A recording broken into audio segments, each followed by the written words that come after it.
And doctors, we once believed that eating low cholesterol foods reduce cholesterol. That is wrong. It doesn't really help that much. Instead, there are 3 proven natural ways to lower cholesterol. Number 1 is to, hi friends, there are so many opinions about cholesterol and your health on YouTube by various medical doctors and non-doctors, and I'll spare you my opinion. They had the idea that if we would lower everybody's cholesterol, we'd have no more heart attacks. It's not right.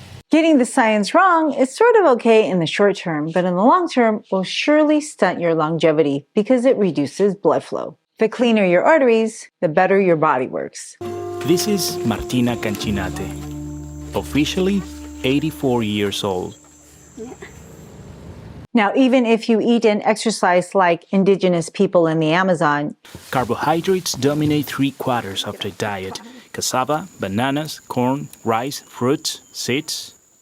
One of the things we could say is a 75-year-old Tsimane's arteries were more like a 50-year-old American's arteries. You should still consider looking at blood work because you don't have their genes. Here's the short version of what you really need to know, backed by science that hardly anyone talks about. Number 1, lipoprotein a is bad. It carries cholesterol, and much of this is genetic. Number 2, high ApoB is bad. It too carries cholesterol, and it changes dramatically with your diet. And number 3, high triglycerides are bad, which ride with cholesterol, and this also changes dramatically with your diet. Together, all of these lipoproteins and fats contribute to your health or sickness. Now, the different types of fats that we measure in your blood is primarily dependent upon what you eat. On one end, too much causes it to precipitate. Too little will impair normal bodily functions. Now, have you ever seen these spots on people's faces, arms, or body? These are called xanthomas, which is a condition in which fats like cholesterol and triglycerides, they build up on the surface of the skin. Oftentimes, they will be waxy appearing and yellowish in color. This means these fats, like cholesterol and triglycerides, precipitated out of the blood like sand in water and is a hallmark of progressive atherosclerosis. Now, since you have blood all over your body, you can have these lesions occur anywhere on your skin, but they are commonly seen over joints, hands, tendons, buttocks, and feet. But before you get xanthomas, you will get retinal changes that an ophthalmologist can pick up, or back pain, digestive issues, and fatigue. These can all be signs and symptoms of lipid metabolism problems. Now, you either are overeating them for your body's needs, over-creating them, or unable to dispose of them. And usually when you have excess fats, the liver dumps it in your intestine so you could poop it out. But you can't poop unless you can push and squeeze the crap out. This is simply the physics of pooping, which requires healthy colonic muscles and nerves and soft, wet, airy, slimy stools that won't get compacted. No matter how healthy and fit you are, you won't be able to push out rocks. So if your food is dehydrated, compacted, dense, and fiberless, you have the perfect recipe for rock-hard stools to get stuck. And if you're not making sure you are well hydrated and doing number 2 on a daily basis, you are collecting rocks and you will have higher cholesterol levels. Cholesterol is simply one type of fat in your blood that has both structural and functional roles for your health. You need cholesterol like you need glucose. Too much and you drown in your own lard. Too little and it's not compatible with life because cholesterol makes all of your cell membranes, including the cells that allow you to think, your brain. You need it to make your sex hormones like estrogen and testosterone respond to stress with cortisol, regulate salt with aldosterone,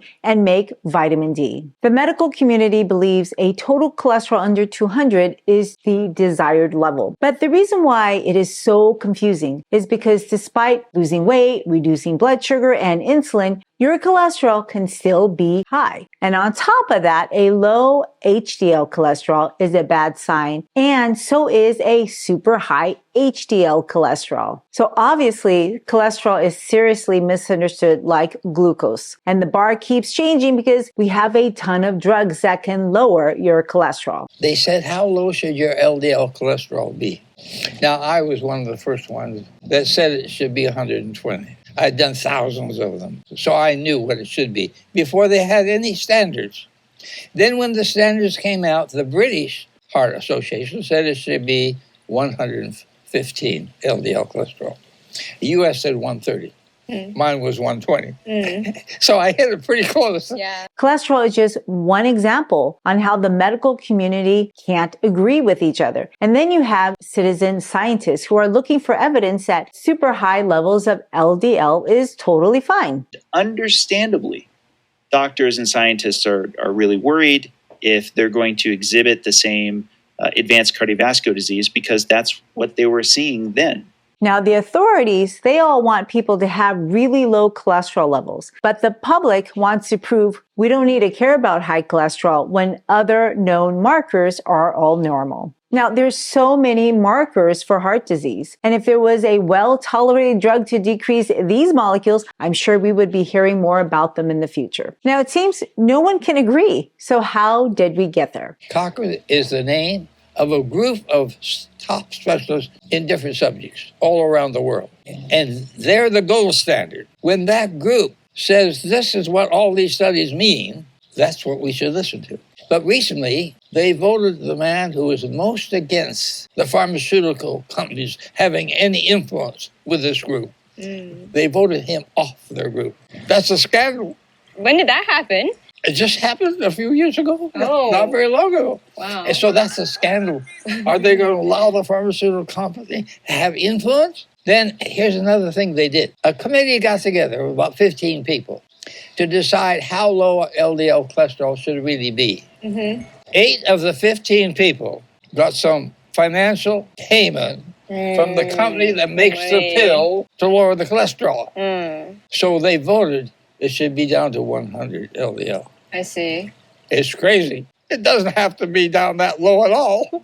Well, the good news is your body is smarter than people. You have a built-in security net. Just like glucose, you don't need to eat cholesterol to have enough cholesterol, as your liver will make 80% of your body's cholesterol needs. And even better is the fact that your brain and almost all the cells in your body that needs cholesterol can make their own cholesterol. In fact, eating cholesterol doesn't actually raise your blood cholesterol levels much at all. Cholesterol in your food is the least of your concerns if you have high cholesterol. Now, just like ketogenic dieters will always have measurable blood sugar levels, low-fat vegans will always have measurable blood cholesterol levels. If you are worried that your cholesterol is too low for medications, just know that a healthy newborn baby's cholesterol is less than 70 milligrams per deciliter, and they grow just fine. Now, breastfeeding versus bottle feeding will definitely change a newborn's cholesterol levels. Understanding cholesterol is as muddy as chocolate milk because the terminology is really kind of messed up. Now, first of all, LDL cholesterol is not a cholesterol. The term LDL stands for low density lipoprotein. People call it bad cholesterol. There's no such thing as a bad cholesterol. And LDL is not a cholesterol. It is a protein. And what's even more abstract is the fact that investing in healthy cholesterol numbers is really investing in your future self several decades later. How many people think about their future self 10 years later when they're in elementary school, junior high, high school, or college? If you're worried about your future, you're probably older with children and possibly even grandchildren. Having healthy cholesterol levels is like holding onto a bond that you hope will pay off one day several decades later. That requires patience. And in case you haven't noticed, the vast majority of non-cancerous disease is related to poor blood flow, called atherosclerosis. This is not new. Atherosclerosis dates back 4,000 years ago. But the proteins that carry lipids in the blood, called lipoproteins, they weren't discovered until the 20th century. 15% of your blood bathes your intestines. This is why when your gut doesn't feel well, it's hard to do anything. Most of that blood is devoted to keeping the barrier that separates you from your gut microbes. Now, this barrier is called the mucosa. And when the mucosa breaks down, you can get leaky gut or gut permeability, inflammation, ulcers, and sepsis. Now, there's 2 main ways to thin or destroy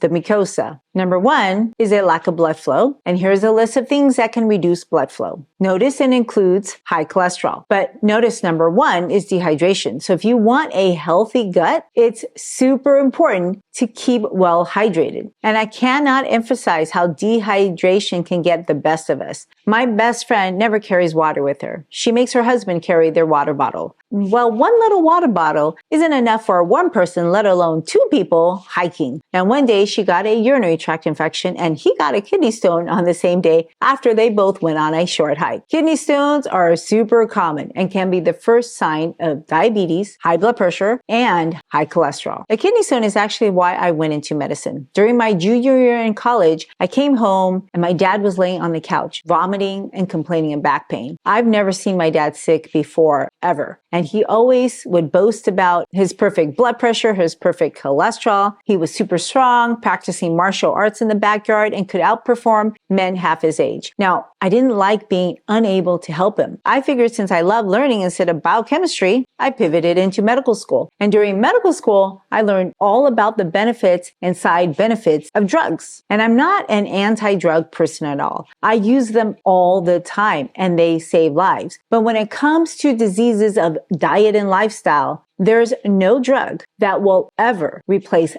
diet and lifestyle, no matter how promising they look at the moment. And this is because medicine is not a science, it is an art, and it keeps changing. Take, for example, the invention of antibiotics. Penicillin was a miracle drug. It transformed medicine, opened up more aggressive surgeries, chemotherapies that would not be possible if it is not for the discovery of antibiotics. But we're rapidly entering the post-antibiotic era because humanity abused and overuse this precious commodity that's actually very, very rare. You see, germs, they multiply every 15 minutes and they will always outgrow us and outlive us. We are also codependent on them to help digest our food. Number one, it keeps bad germs away. Not only do we try to actively kill these friends with antibiotics, we also ignore them on a daily basis, which is a big problem because literally, if you don't feed it, it will eat the carbohydrate that makes your mucus lining. That is how you get inflammation and ulcers. And that's another reason why sharing is caring. Now, when you eat whole natural foods with fiber, you are sharing your food with your friendly gut microbes.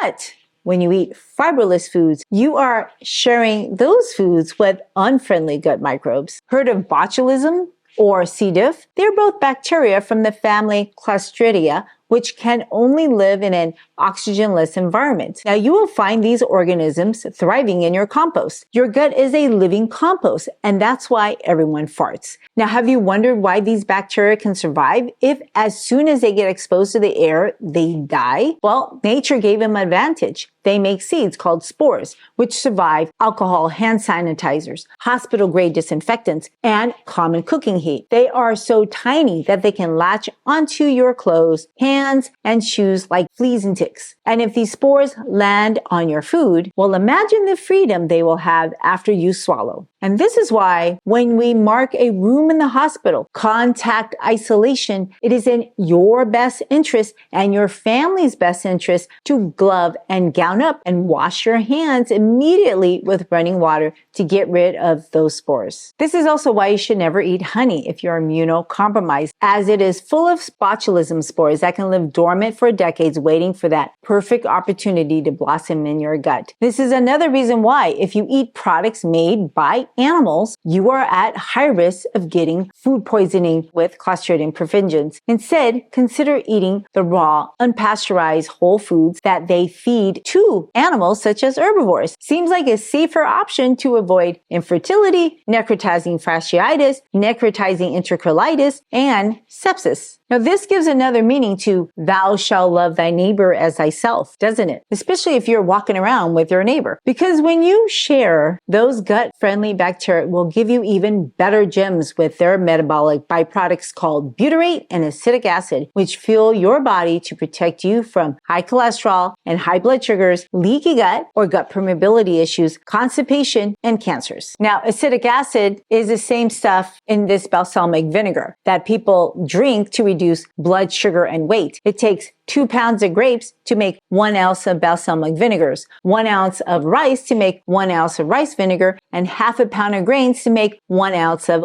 white vinegar. Now, when you drink your vinegar, it will be fully absorbed after an hour, but you probably eat more than an hour. And those foods that you just ate, they will stay possibly for days. Now, have you ever spilled vinegar on an open wound? Painful, right? It's a great cleaning agent, but it burns. While your food pipe is a giant open wound. That's how sensitive the mucosa is, even though you may not have nerves to feel everything that you eat. Now, seriously, How much vinegar can you drink without burning your esophagus and get sick to your stomach? I would rather have my gut microbes make it for me. There is a continued online debate about whether or not super high or super low cholesterol is healthy, because so many foods, whether they're highly processed or natural, will increase cholesterol if they have saturated fat. And the diet that's full of fat is a ketogenic diet, especially for people who call themselves lean mass hyperresponders, in which people have low body fat, super high cholesterol levels with LDL levels sometimes over 600 milligrams per deciliter, and low triglycerides. Now, are these LDL cholesterols filled with lipoprotein A, an important test everybody should know about?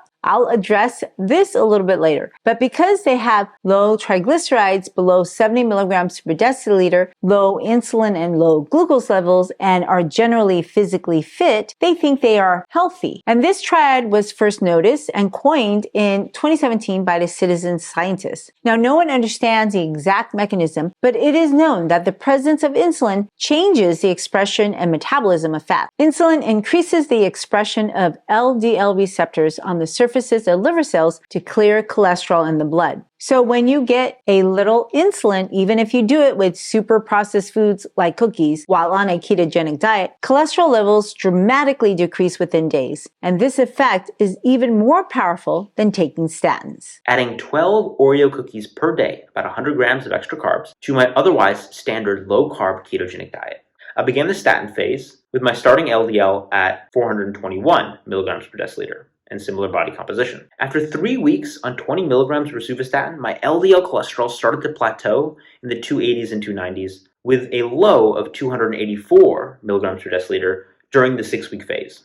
Notice how this compares to the Oreo arm. 12 Oreos per day lowered my LDL by 273 milligrams per deciliter, or 71%, while high-intensity statin therapy only lowered my LDL by 137 milligrams per deciliter, or 32.5%.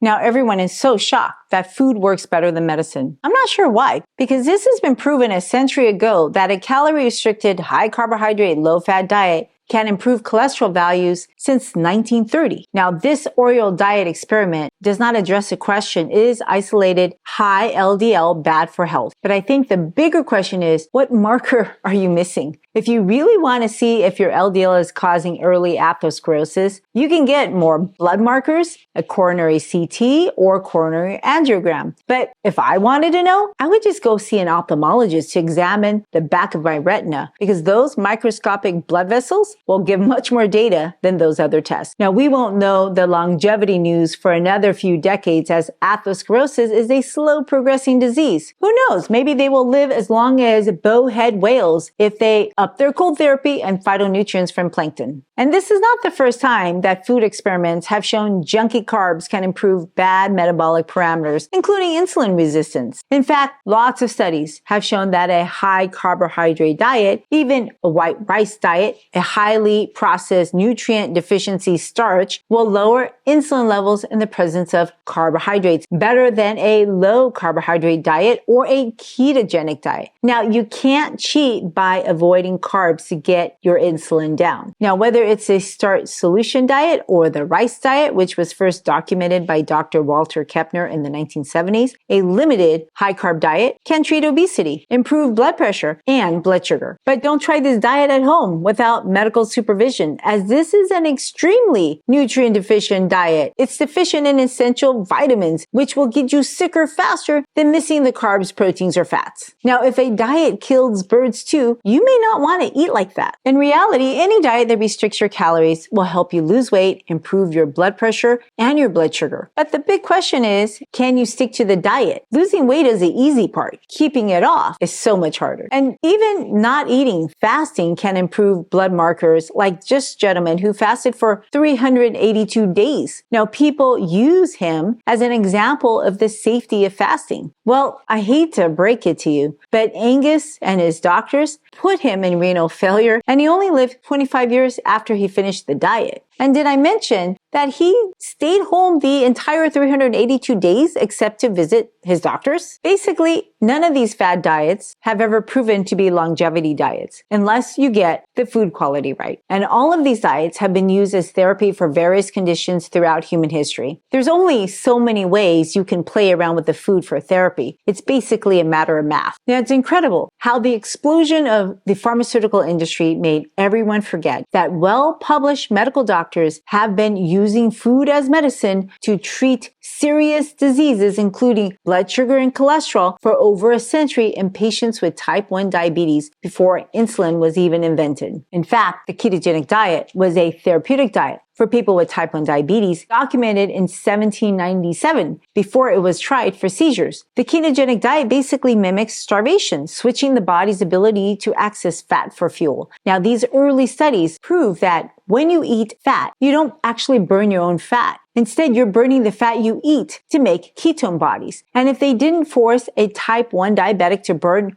only the fat that they were eating, their bodies would burn their own fats and generate an endless amount of ketones, precipitating diabetic ketoacidosis and coma, which is deadly. Now, back in the old days, people ate a ketogenic diet to survive. That's very different than thriving. The ketogenic diet is very difficult to sustain, so a lot of patients, they quit. And this is why doctors began adding more carbohydrates back into the people's diets and followed their sugar in their urine to see how many carbohydrates your patients could tolerate. Now, insulin was such a blessing, and after it was introduced on the market, patients were allowed to eat carbohydrates more liberally, especially since insulin shots can cause deadly low blood sugar levels. Now, many physicians noted that the more carbohydrates their patients ate, even if it was from highly processed carbohydrates, the better their blood sugars were as long as they kept dietary fat low. Now, by the 1940s, it was standard medical practice to recommend a high carbohydrate diet to control diabetes, even though they developed chronic diseases like atherosclerosis.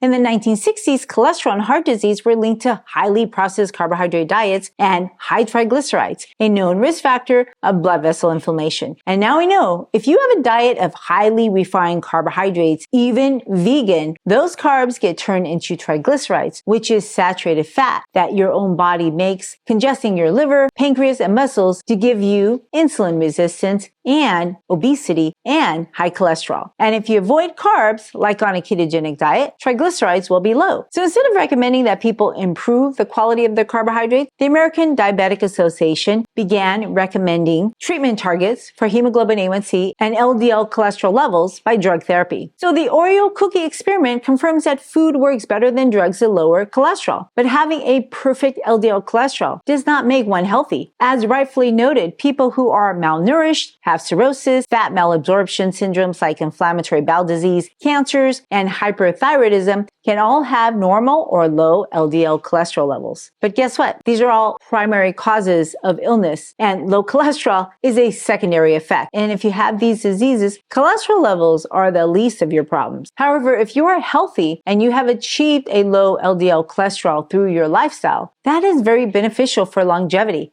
as proven by various indigenous cultures and a plethora of scientific publications. Science is yet to prove a culture who has thrived for generations with high cholesterol or eating highly processed foods, whether that is carbs, fats, or proteins, with or without high cholesterol. And if you're waiting for data to change your diet, good luck. If you haven't noticed, we're living shorter lives than Samuel Adams, Thomas Jefferson, John Adams, Charles Carroll. These were all our founding fathers and the signers of our Declaration of Independence, who didn't have the conveniences of our modern lifestyle, with cars, microwaves, fast foods, and Uber Eats, plus 15,000 new processed food products annually. Now, the bottom line is, if you don't regularly exercise the bottom in your bathroom, you are losing your opportunity to get rid of excess fats and calories that ultimately change the viscosity and dynamics of your blood flow, increasing your cholesterol and triglycerides and allowing stuff besides fats to precipitate out of your blood, like uric acid. So yes, gout is another sign of lipotoxicity. And what's even more common than gout is the inability to properly process glucose, which is another sign of lipotoxicity. You probably know someone with type 2 diabetes, or you may have prediabetes yourself. That occurs when your metabolic powerhouse organs that include your skeletal muscles, pancreas, and liver, they can't handle the load of glucose and carbohydrates that you are eating. Lipotoxicity in your liver is known as fatty liver. All of this can be traced back to eating an excess of saturated fats, carbohydrates, and calories. In the US, it takes a famous person or a catastrophic global event to get people to appreciate their health. The sudden death of Franklin D. Roosevelt really scared Americans into paying attention to their blood pressure for a short while. Now people don't care, even though it's the #1 cause of death for decades. Doctors actually measured FDR's blood pressure, but they didn't do anything about it. I'm sure if they measured his cholesterol, it would have been skyrocket high. Unfortunately, FDR, he couldn't benefit from our modern lifestyle data that diet is the best way to reduce blood pressure and cholesterol and increase your health span and lifespan. Total cholesterol wasn't really routinely measured until after the 1960s when the Framingham Heart Study connected cholesterol to heart disease. And in fact, Roosevelt's death inspired this unprecedented human study on health and longevity that is still going strong 75 years later. Now, no one suspected that diet influenced cholesterol and heart disease until Ansel Keys compared the diets in people from 7 countries and noticed that those countries who ate more fatty foods got more heart attacks. Now, the worst country of all that got an F was Finland. The death rate of their men in certain regions of Finland were 2 to 3 times higher compared to other European nations and Japan. And instead of waiting around for medication, the Finnish government took bold actions against food companies and started grassroots educational campaigns. They stopped subsidizing milk, fat, and butter, encouraged farming of berries, and taught the women the principles of healthy cooking, which included lowering dairy fat, increasing unsaturated fats, fruits, and vegetables. And in 40 years, their life expectancy in Finland increased 11.6 years. Now, many people believe a big part was because they lowered cholesterol. And doctors, we once believed that eating low cholesterol foods reduce cholesterol. That is wrong. It doesn't really help that much. Instead, there are 3 proven natural ways to lower cholesterol. Number 1 is to reduce foods high in saturated fat. Both coconut oil and butter are high in saturated fat. They will both increase your cholesterol. They're both tasty, but they will both clog your arteries. Number 2, eat more whole foods with fiber like beans and fruits. And if you don't do number 2, then you should consider number 3, limit your calories. So how does food elevate your cholesterol? Well, when you eat food, you're really eating chemical components designed perfectly by nature. Because your food, no matter what you eat, whether it's an apple pie, or apple-flavored cookie, they're all broken down into the smallest molecules called proteins, carbohydrates, fats, vitamins, and minerals to be absorbed. Now, the problem is fats can't travel in your bloodstream by themselves because your blood is made out of water and fat, they don't mix. This is fat floating on top of vinegar, which is mostly water. And that's why when you deep fry something wet, there's a lot of splattering. So your body developed a transportation system made by proteins to transfer fats or lipids, hence the term lipoprotein. Now, they've been called lipoprotein cholesterol because they transport cholesterol as well. So they really transport all different kinds of fats, including cholesterol and triglycerides, to help your muscles get energy. So to calculate total cholesterol, you have to add all these lipoproteins together. Total cholesterol is the sum of LDL cholesterol, HDL cholesterol, and triglycerides on your lab. But getting healthy is more than just getting to a normal cholesterol. LDL stands for low density lipoprotein. HDL stands for high density lipoprotein. In LDL, there are more lipids, so it is less dense, and in HDL, there are more proteins, so it is more dense. And this is because protein weighs more than fat. And that's why someone muscular will be heavier on the scale compared to someone that looks the same size but has more body fat. Lipoproteins act like soap to emulsify fats, as they all have a water-loving end and a water-fearing end. And together, they will form a protective passenger submarine to protect the passengers from the liquid. Now, when fats ride in lipoprotein submarines, They are really sheltered from the water in the blood, and they can travel easily. Unfortunately, it's been shown that the more submarines you have, no matter the density, the more opportunity it has to spill some fats. Have you ever spilled a bottle of oil or got butter on your counter? It's hard to clean up and then get off the sponge. And when you spill these fats in your arteries, they are picked up by cells called macrophages. They are the sponge cleaners for your arteries. And unfortunately, they can't get rid of it. Once they pick it up, it stays in their system. And this actually makes them really sick. They become foamy macrophages, which causes a lot of inflammation to attract other immune players, as well as the deposition of minerals like calcium. So this is kind of like a giant pimple. So when you get a little pimple in the wall, you narrow the amount of blood in that area by a little bit. And when these pimples are small, we call these fatty streaks, which then can get bigger, becoming plaques that risk breaking off. And your body's solution to prevent plaques from breaking off and give you strokes left and right is to cement it. Kind of like bone. And that's why the cement is made out of calcium. And that's why you get a CAT scan of your chest. You can get a coronary calcium score to see how bad your arteries are plugged up. But just because you can't see the calcium doesn't mean that you don't have plaques. So we know that the more submarine shuttles, the more opportunities you will get arterial damage. And the number of submarine shuttles depends on your diet and your genes and the number of lipoproteins that you make. There are also several types of lipoprotein. Lipoprotein little a is higher in people who have that gene. And unfortunately, this is not a beneficial trait to have. And people with high lipoprotein little a are at higher risk of having heart disease that not only blocks the arteries of the heart, but they also destroy the heart valve. And this is why everybody should get a lipoprotein A measured at least once in your life. If you have a low lipoprotein A level, then you know you're not susceptible and you really don't need another test. Another lipoprotein is called Apolipoprotein B, and each LDL cholesterol molecule has only one Apolipoprotein B. LDL is like a butterfly and the caterpillar analogy. Before there is a beautiful butterfly, there's a caterpillar that forms into a chrysalis,